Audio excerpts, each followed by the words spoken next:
Hello everyone, this is Randall Warnes from FLIR SUAS, and this video answers one of the most common questions we get about aerial thermal imaging, which is, what can I see from my drone? In this test, I compare imagery from the Zenmuse XT based on the Tau 2 core, which is found in the View Pro, Duo Pro R, and Zenmuse XT2, and the FLIR Duo camera based on the Lepton core. Thermal resolution is lower than that of visible light cameras. The XT has a resolution of 640 by 512, which means there are 640 pixels horizontally and 512 pixels vertically.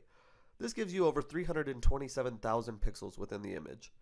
The Duo has a resolution of 160 by 120, which gives you just over 19,000 pixels. That's 6% of what you get with the XT. When you're locating or measuring something in thermal imaging, you want to get at least 5 by 5 pixels on your target. The subject of this test is a 16-inch pizza pan, which is heated up to make it easy to identify. This is slightly smaller than a person, but as you think of the subject that you'd like to assess or locate, this can be used as a guide.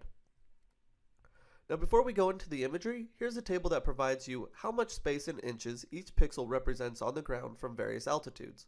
For instance, if you're using a 160 by 120 camera at 100 feet above the ground, each pixel at ground level covers 7.5 inches.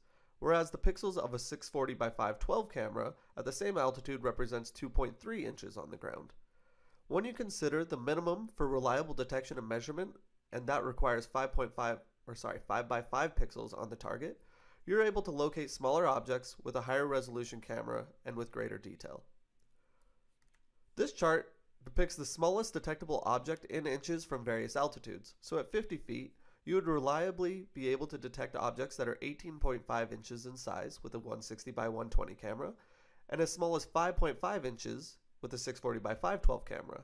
These tables can be really useful to determine what altitude you're able to fly, or if the camera will be suitable for your application depending on your target. Now let's see what this looks like. At 25 feet AGL, the pizza pan is very noticeable in both inches, and you could also notice the cracks on the pavement with the 640 by 512 camera. As we move higher, the space on the ground each pixel represents increases. At this altitude, we're still able to get good identification with both cameras. At 75 feet, the 160 by 120 camera starts to blur the target, and although it's still visible, this is already too high to get reliable measurement and detection of a 16-inch subject. The 640 by 512 camera still has no problem, and even the cracks on the pavement are still visible.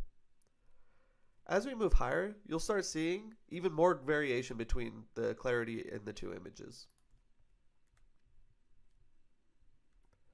At 150 feet, this exceeds the maximum altitude with this particular field of view of the Zenmuse XT that you'd want to fly to reliably measure and detect an object the same size as the target here. You can see just below the target what a person looks like at this altitude.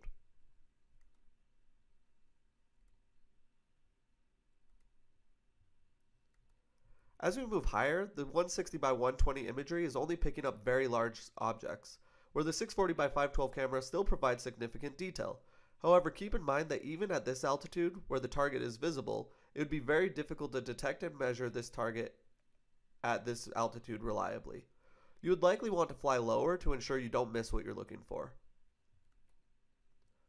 At 300 feet, you can see that even cars are difficult to identify with 160 by 120 imagery.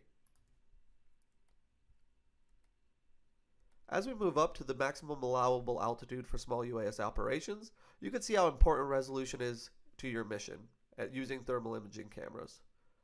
Hopefully you found this video useful. If you have any feedback or further questions, feel free to reach out to me at randall.warnes@flir.com. Thanks for watching.